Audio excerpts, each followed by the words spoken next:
Hello guys, welcome back. स्वागत है आप सभी का आपके अपने यूट्यूब चैनल पर, जहां पर फिर से आज के इस वीडियो में मैं आपको बताने वाला हूं स्टॉक मार्केट के कुछ लेटेस्ट अपडेट्स के बारे में। तो हमेशा की तरह आज का वीडियो भी बहुत ज़्यादा इंपॉर्टेंट होने वाला है। तो इस वीडियो में आगे बढ़ने से पहले अगर आप इस चैनल पर नए हो तो सबसे पहले इस चैनल को करो सब्सक्राइब और इस वीडियो को लाइक करो। तो इस चैनल को सब्सक्राइब कर दिया ना?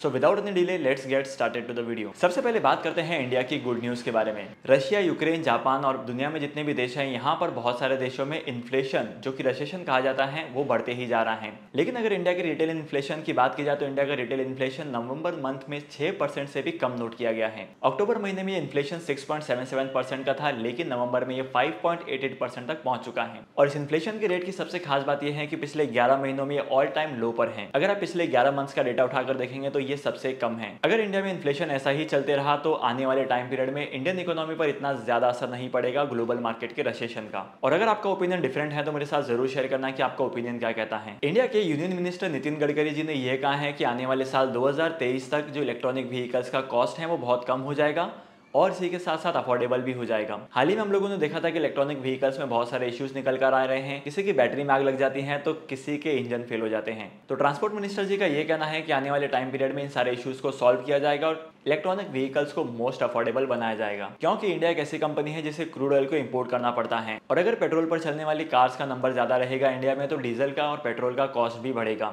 तो हम इंडियंस के लिए इलेक्ट्रॉनिक व्हीकल्स पर जाना भी एक तरीके से बहुत अच्छा है। इंडिया की फाइनेंस मिनिस्टर निर्मला सीतारमण जी का कहना है कि अगर आप पिछले 20 सालों के डेटा को देखेंगे तो यहाँ पर हमें 20 सालों में काफी ज्यादा इंप्रूवमेंट दिखाई दिया है। आज से 20 साल पहले इंडिया में बहुत सारी चीजें नहीं हुआ करती थी, हर एक चीज का इंपोर्ट करना पड़ता था। लेकिन आज इंडिया हर एक चीज को करने में एफिशिएंट है और इसी के साथ साथ अपनी खुद की रिक्वायरमेंट को फुलफिल नहीं करता है, अपनी रिक्वायरमेंट को फुलफिल करने के साथ साथ एक्सपोर्ट भी करता है उन चीजों का। एग्जाम्पल के तौर पर सेमीकंडक्टर के प्लांट भी लगने वाले हैं, इलेक्ट्रॉनिक व्हीकल्स में बैटरी प्रोडक्शन में भी इंडिया नंबर 1 पर आ चुका है और बहुत सारी चीजें भी हैं। ओवरऑल 20 सालों में इंडिया ने काफी अच्छा ग्रो किया है। वर्ल्ड बैंक की एक रिसर्च रिपोर्ट का यह कहना है कि आने वाले टाइम पीरियड में हीट वेव की वजह से इंडिया में 3 करोड़ लोगों का जॉब जा सकता है। देखो, अगर मैं करंट सिचुएशन की बात करूं तो करंटली इंडिया में चल रहा है ठंडी का मौसम और ठंडी के मौसम में हीट वेव इतना ज्यादा बढ़ता नहीं है। तो मैं इस वर्ल्ड बैंक के रिसर्च के फैक्ट को बिल्कुल भी नहीं मानता, क्योंकि मुझे नहीं लगता कि ऐसा कुछ होगा। लेकिन आपका ओपिनियन क्या कहता है मेरे साथ जरूर शेयर करना कमेंट सेक्शन में। यस बैंक के शेयर्स लगातार गिरते ही जा रहे थे, लेकिन अगर आप लोगों ने पिछले 2 दिनों से यस बैंक के शेयर्स को ट्रैक किया है तो पिछले 2 दिनों में ही यस बैंक के शेयर्स 20% तक ग्रो कर चुके हैं। यस बैंक के शेयर जो 11 रुपए पे चल रहे थे वो करंटली पहुंच चुके हैं 21 रुपीज पर, क्योंकि यस बैंक में 2 बड़े मेजर इन्वेस्टर्स ने इन्वेस्टमेंट किया है, जिसमें से सबसे पहला है कार्लिल ग्रुप और सेकंड नंबर पर आती है वर्वेंता होल्डिंग्स लिमिटेड। इन दोनों कंपनीज ने बड़े इन्वेस्टमेंट किए हैं, तो जैसे ही कोई भी कंपनी के शेयर्स में इन्वेस्टमेंट करता है वैसे ही इन कंपनीज के शेयर्स की वैल्यू बढ़ती है। लेकिन अगर आपको जानना है कि यस बैंक के शेयर्स में भी इन्वेस्टमेंट करना चाहिए नहीं करना चाहिए तो मुझे कमेंट सेक्शन में जरूर बताना, मैं इसके ऊपर एक डेडिकेटेड वीडियो लेकर आऊंगा।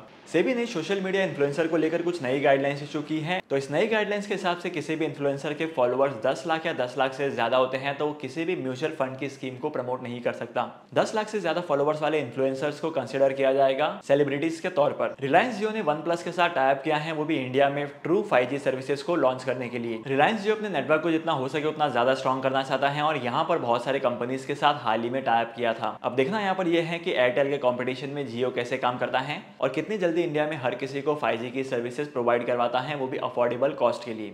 अगर आप लोग स्टॉक मार्केट में इन्वेस्टमेंट करते हैं एक्टिवली और अगर आपने सीमेंट के शेयर्स को ऑब्जर्व किया है तो मार्केट में डालमिया सीमेंट के शेयर्स और जेपी सीमेंट के शेयर्स में अप्स एंड डाउन्स बहुत ज्यादा हुए हैं, क्योंकि डालमिया सीमेंट्स ने जेपी सीमेंट्स के असेट्स को अक्वायर किया है, वो भी 5,606 करोड़ रुपीस में। तो इसी की वजह से डालमिया सीमेंट के शेयर्स में अच्छी खासी ग्रोथ दिखाई दी है और आने वाले टाइम पीरियड में जेपी सीमेंट के शेयर्स में भी ऐसा कुछ दिखाई दे सकता है। अगर आप स्टॉक मार्केट में इन्वेस्टमेंट करना चाहते हैं तो डीमैट अकाउंट ओपन करने का लिंक मैंने आपको डिस्क्रिप्शन में दे दिया है, वहां पर जाकर आप डीमैट अकाउंट ओपन कर सकते हैं और स्टॉक मार्केट में इन्वेस्टमेंट करना स्टार्ट कर सकते हैं। सॉफ्ट बैंक और टेंसेंट जैसी कंपनीज बड़े बड़े इन्वेस्टमेंट करने के नाम से जानी जाती हैं, लेकिन हाल ही में इन्होंने बहुत सारे टेक कंपनीज के शेयर्स को सेल करना चालू किया है। अब इसके पीछे का रीजन तो मुझे नहीं पता है, लेकिन यहाँ पर इस चीज की वजह से बहुत सारे टेक कंपनीज के ऊपर टेंशन बढ़ चुका है, क्योंकि बड़े बड़े इन्वेस्टर्स जब किसी कंपनी के शेयर्स को बेचने लगते हैं तब इनके शेयर्स की प्राइस बहुत ही तेजी से नीचे गिरती है और ज्यादातर केसेस में ऐसा भी होता है कि कुछ कंपनीज होती हैं जो डीलिस्ट भी हो जाती हैं। आने वाले टाइम पीरियड में मैकडॉनल्ड्स भी 5000 पीपल को हायर करने वाला है। मैकडॉनल्ड्स अपने ऑपरेशन को नॉर्थ ईस्ट में इंक्रीज करने वाला है और एडिशनल स्टोर को ओपन करने वाला है। इसी वजह से आने वाले टाइम पीरियड में मैकडॉनल्ड्स को 5000 एम्प्लॉइज की रिक्वायरमेंट होगी। अगर आप जॉब की तलाश कर रहे हैं तो यहाँ पर भी आपको नजर रखनी है। माइक्रोसॉफ्ट एक्सचेंज ने लंदन स्टॉक एक्सचेंज में बहुत बड़ा इन्वेस्टमेंट किया है और लंदन स्टॉक एक्सचेंज के शेयर्स को परचेज किया है। मार्केट में जितनी भी जाइंट कंपनीज हैं वो बड़े बड़े इन्वेस्टमेंट करती हैं ऐसी जगह पर जहां पर आने वाले टाइम पीरियड में आपको अच्छे रिटर्न कमाने को मिले।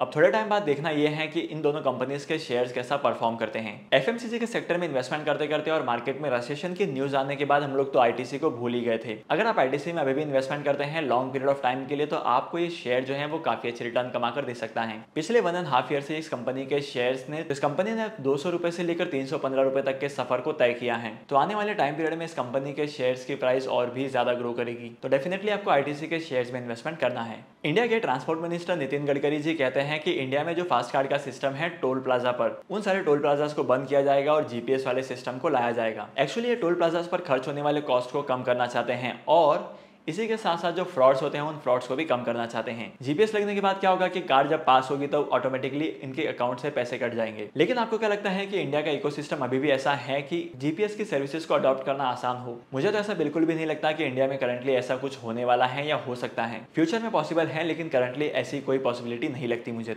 तो आज के इस इंपॉर्टेंट वीडियो को यहीं पर खत्म करते हैं। होप करता हूं कि आज की वीडियो का कंटेंट आपको वैल्यूएबल लगा होगा। अगर आपने आज के इस वीडियो से कुछ नया सीखा है तो इस वीडियो को लाइक करना, शेयर करना, इसी के साथ साथ अगर आप इस चैनल पर नए हो तो इस चैनल को सब्सक्राइब करो।